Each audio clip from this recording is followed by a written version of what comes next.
Hey everybody, welcome back to True North VR. We got a great one for you here today. We finally have a way to get back the old home environments that we used to all enjoy so much on our MetaQuest headsets.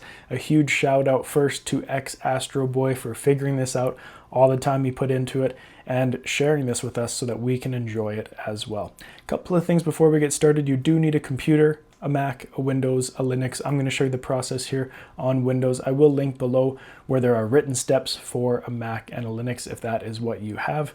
Processes are pretty similar. Once we do this, it does get rid of the Loft options there. So even if you left click on that menu button and see those options, if you click on them, nothing's going to happen. There is a way to revert back to the Loft though that I will show you at the end of this video. Without further ado though, let's jump into it. Alright, the first step you need to do is go onto your Meta Horizon app on your mobile device.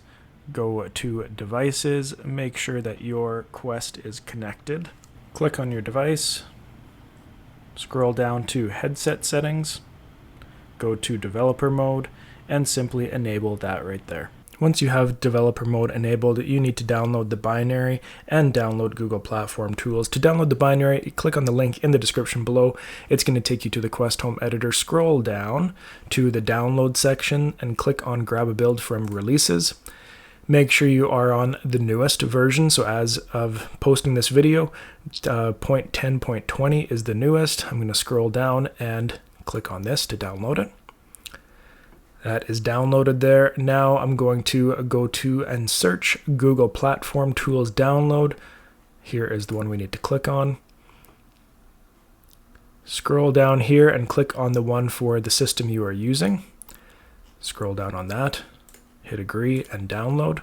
So in my downloads, you can now see those two that I just downloaded there. And what you're going to need to do now is create your own folder in Documents or on your desktop or somewhere and just call it Quest Homes. I'm just going to call it Quest Homes. You can call it whatever you'd like. It's fine if it's empty. I just have this Quest Home Editor in there from before when I was doing it myself. You're going to want to click and drag from your downloads the Quest Home Editor windows that you just downloaded. Click on the tools that we downloaded to unpack those. You could just click and drag all of those, but according to the wiki description, we just need ADB, ADB Win API, and ADB Win US API.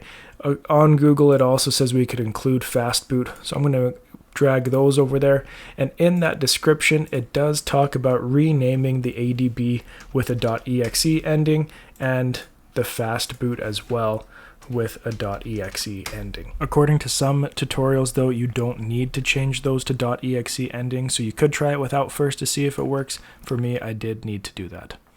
The next step is the fun step. You get to choose which environment you want to download. Now on their Discord channel, there is an official Discord channel. There is a lot of environments that you can download, and a lot of them are the previous ones, but there are also a lot of custom ones here. However, another great place to find these is just on SideQuest. If we just are on SideQuest, in the search bar you can just search Oculus Home, and they're going to bring up a lot of these homes that we used to have. And if you want a specific one, you can search for a specific one.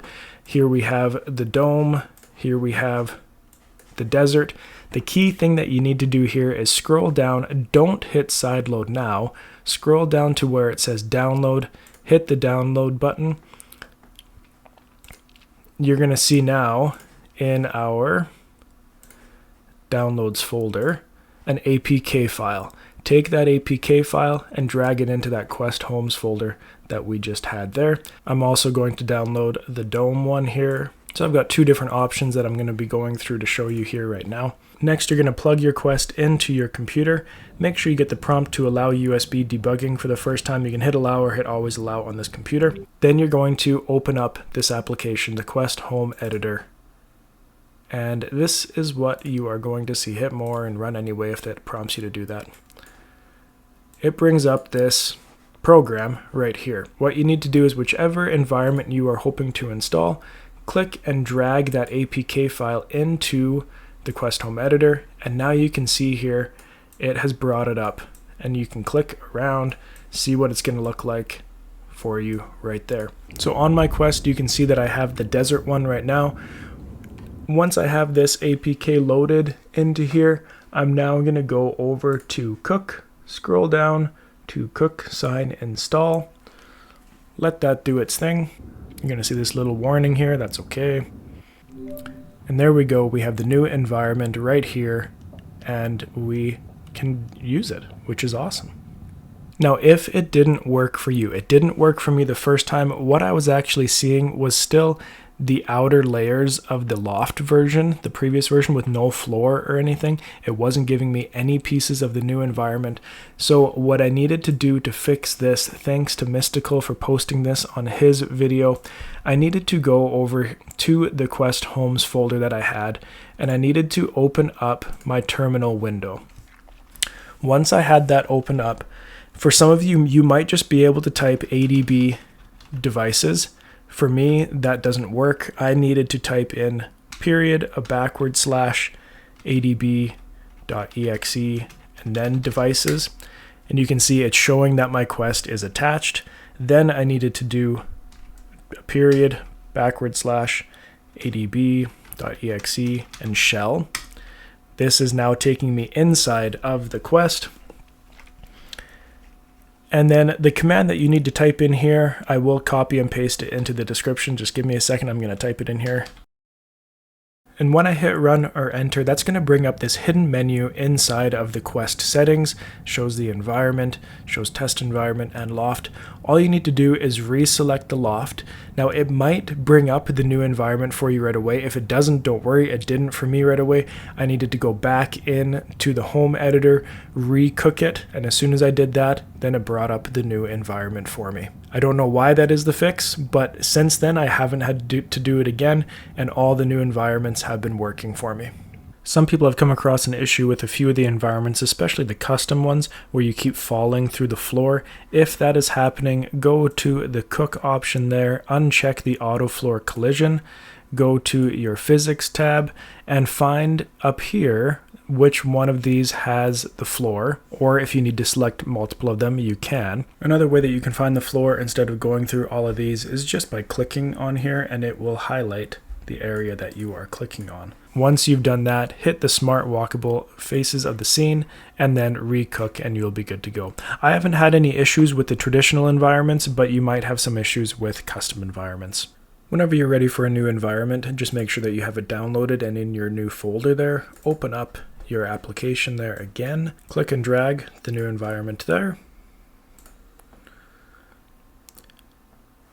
And you can go into that cook tab, or you can just go to the cook button on the top. And here we have it, our new environment is here and ready to go.